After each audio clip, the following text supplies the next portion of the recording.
Hello guys, today we're down in one of our favourite places. We're down in the Peninsula, back in Cliffe. And first of all, we're going to be checking out a World War II decoy bunker for the RAF Gravesend airfield. Now, we have done similar decoy bunkers before, for example the one in Fobbing, although that was for an oil refinery. So this one would have had a similar purpose, although it would have been to simulate a burnt and bombed airfield rather than an oil refinery. So we believe it might be a bit overgrown, so hopefully we can find it relatively easy.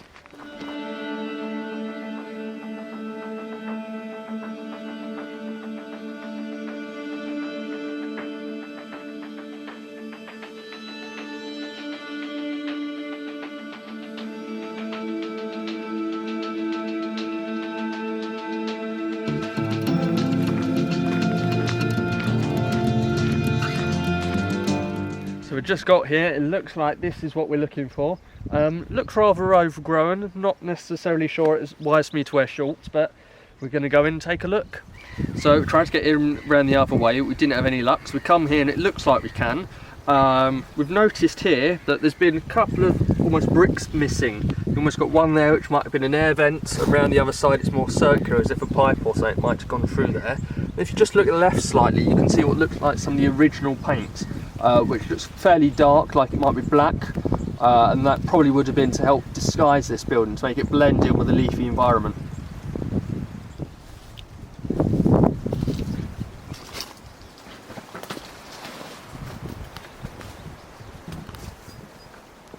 This looks like it is the entrance to the shelter. Let's take a peek. There we go. Bit of a squeeze getting round here. Bless you, Joe. Thank you. Hay fever season. It is indeed. Here's the bunker. Pretty cool.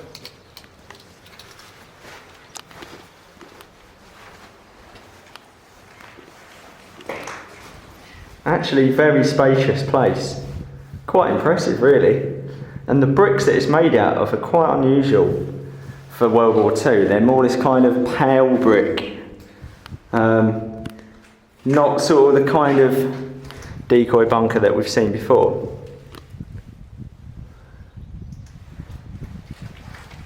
Let's take a look in there. See, it almost looks like a base for a generator or definitely something similar.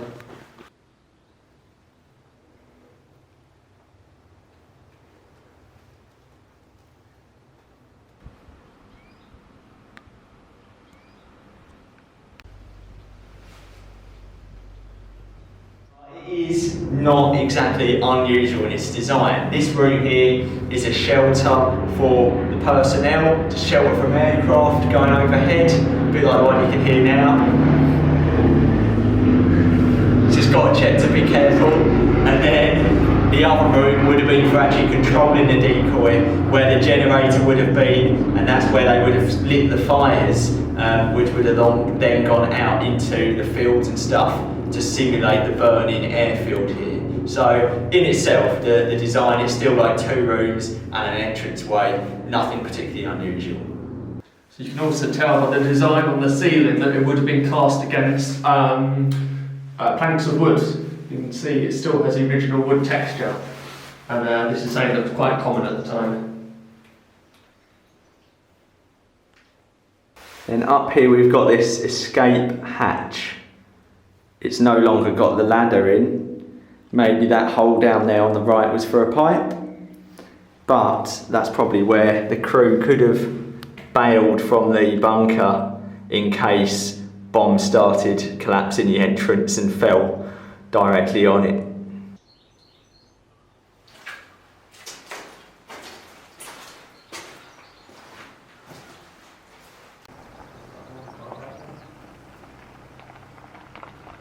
So we've just made it out of the bunker alive, just like the people all those years ago would have done, probably very gladly after an air raid.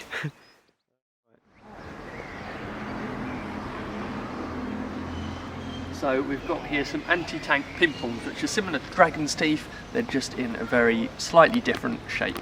As you can see, 4 of them here, one of which I'm sitting on, and the idea would have been to stop tanks heading down a particular road or to divert them where the tanks could be attacked.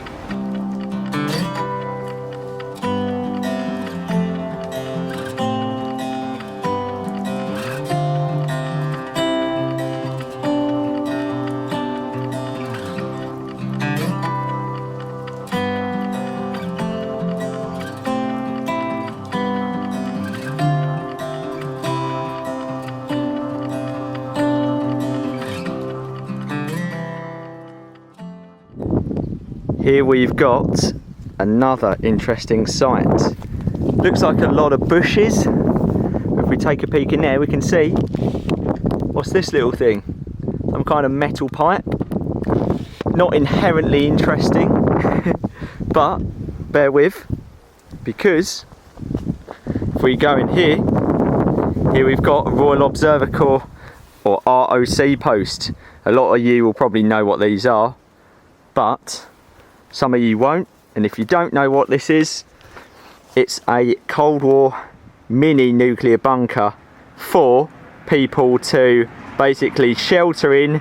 There's loads of these built across the country, and they would record the position of nuclear bomb strikes going off from inside here, and they'd put a camera, a pinhole camera up on here that would develop to the flash of the explosions going on perhaps somewhere out in the distance, looking down into the Thames estuary there. So pretty scary stuff really, and very unsuspecting to find this kind of thing just sitting all those years later. Now the shaft has been blocked up with a concrete chunk, but the bunker is no doubt still underground.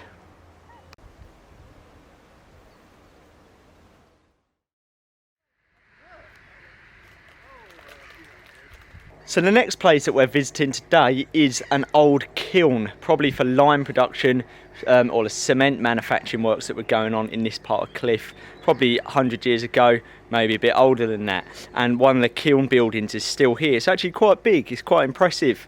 Let's go and check it out. So you can see here, we've got this sort of like retaining wall for this large kiln structure behind the ivy here.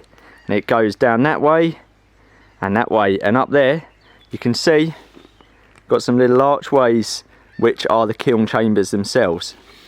Let's go, let's try and descend and see what we've got here.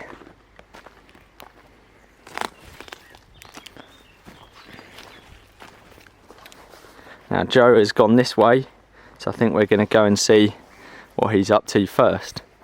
Now look at these huge concrete supports going all the way along. Quite an impressive structure.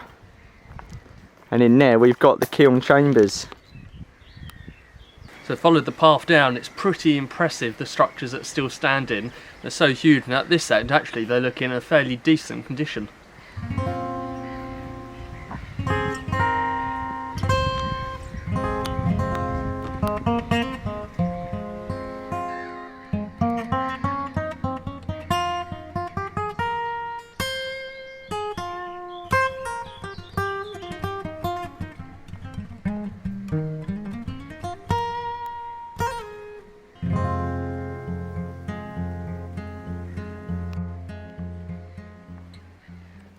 Let's walk in and see what the kilns have to offer up close. Look at this, it's pretty cool. This looks like the end, maybe something continues down there. We've got these sort of archways in the sort of retaining buttresses, and then in the middle we've got the actual chambers, I suppose, for the kilns themselves. Very, very interesting stuff. Pretty cool.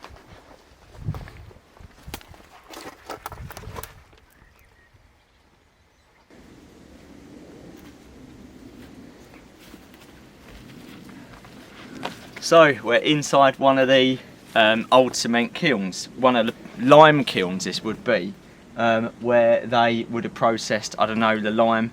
They probably got the chalk out of the cliffs, got a few vines tangled up, and yeah, they would have, I believe, heated it up in these like furnaces. And if you look, you can just about tell this is a kind of like cylindrical chamber made out of what looks like brick and cement and concrete. So this would have been like a big furnace, and behind us you've got the big building. These seem to be two little ones stuck on the end. Look what we have found. Quite an impressive structure here. Look at that. It's a giant kiln. Bit bigger than the others. Always said, Liam, it's not about the size. Yeah, take Joe's words of advice. Yeah, pretty cool. Very, very interesting. And a lot bigger. I don't know quite what the difference is, why this is such a large arch and why the ones earlier were smaller, but perhaps they had different purposes. Let's go up into here.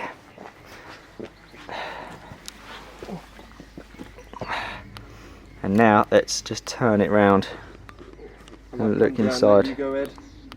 Go for it. Stick to the steps. There. Yep. Right.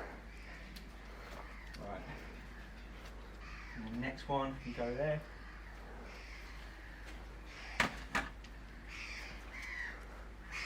Like a scene from Indiana Jones. It is. Living the dream.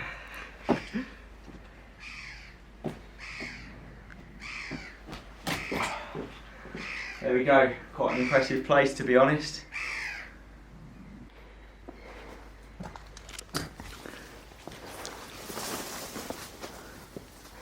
And into another one. Not short of kilns here. Certainly not.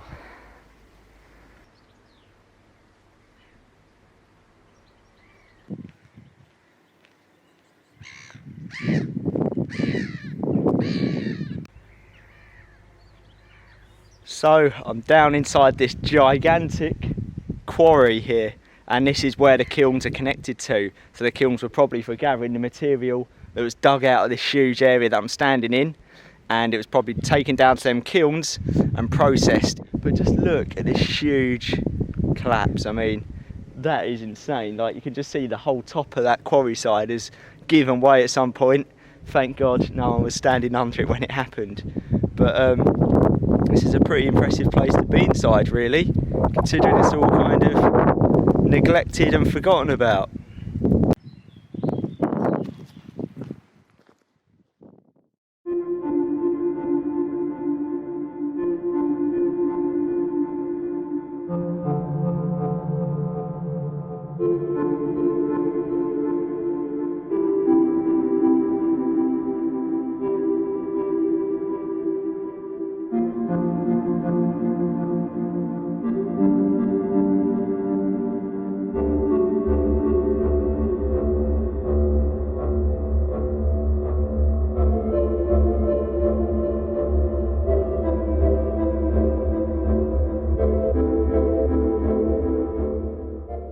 So we've taken a drive along the Hoo Peninsula a bit further east to High Halstow, and we're at this place now which doesn't look like much more than just a concrete base and a brick tower, but believe it or not, this is actually one of the last ever high-tech shortwave radio receivers ever built. Now, Joe and I, we're no radio experts at all, so that might mean a bit more to some of you guys than it does us. But it is interesting because it was actually built by the post office, and it was constructed in 1938, right before World War II, to be interrupted. So it didn't actually become operational till 1942, after a lot of the wartime problems in Britain were starting to subside. And it actually received signals all the way from New Jersey in America, and it had these cable trench antennas running out across the marshes here for miles and miles.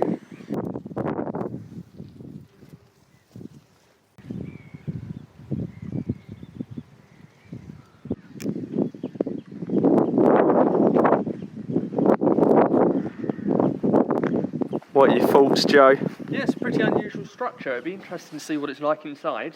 Not really a great deal to see out here, but nevertheless, still interesting, still something that we haven't actually seen before anywhere.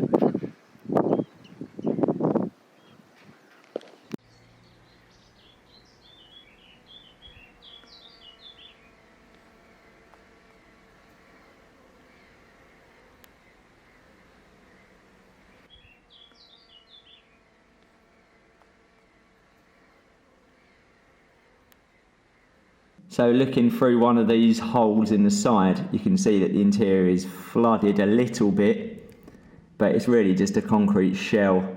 And on the right, we've got this big green door. It looks like there's several rooms in there.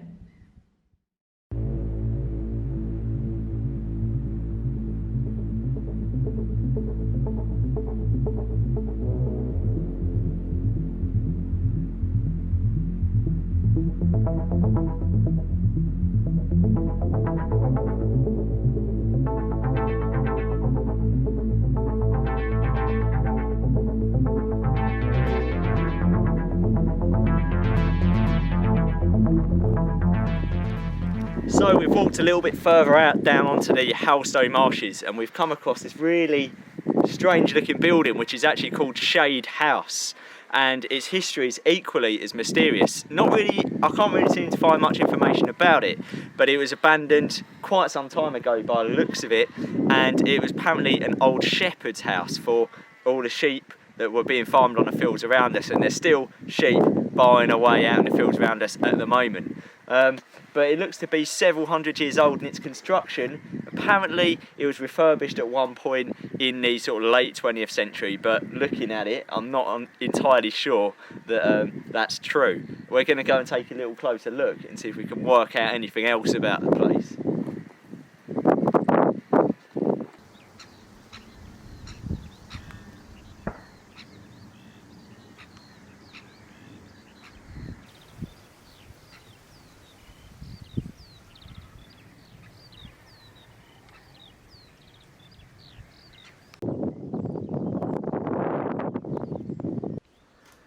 So we've come into this kind of outbuilding extension, which actually looks very old as well. And as you can see, the roof is just completely collapsed at one point. This building has not aged well at all. It's not just the roof that's collapsed, the floor in here as well has collapsed, showing us some sort of basement level below this. It's quite hard to see in here. You can see there's a nice big original fireplace there. Looks like stairs going up and what would have been the stairs going down next to it. And this big hole down here, which you can't really see in, would have been the basement. But even the floor here, you can see it's rotting. Certainly not very stable. And by the looks of it, there's been either pigeons or sheep or some sort of animal in here, which is probably why the farmers ended up boarding it up. But it's in quite a nice condition. I say quite a nice condition. It's quite nice looking. It's not in a nice condition. Yes, it's a shame we can't go in any further.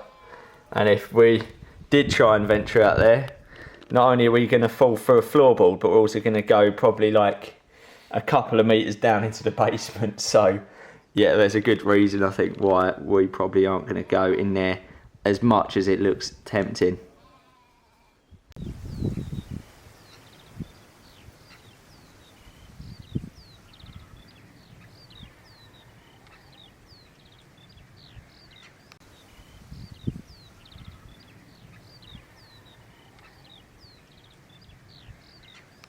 So thanks for watching our little adventure across the Hoo Peninsula. It's a fascinating area and we always keep seeming to find new places all around it that we haven't seen before. So today we've just been going around and ticking a few extras off the list. And of course, if you like this video, don't forget to like and subscribe. It really does mean a lot to know that people are enjoying our content. And if you want to see more places both across the Hoo Peninsula, Kent, Essex, London, then head to our website beyondthepoint.co.uk.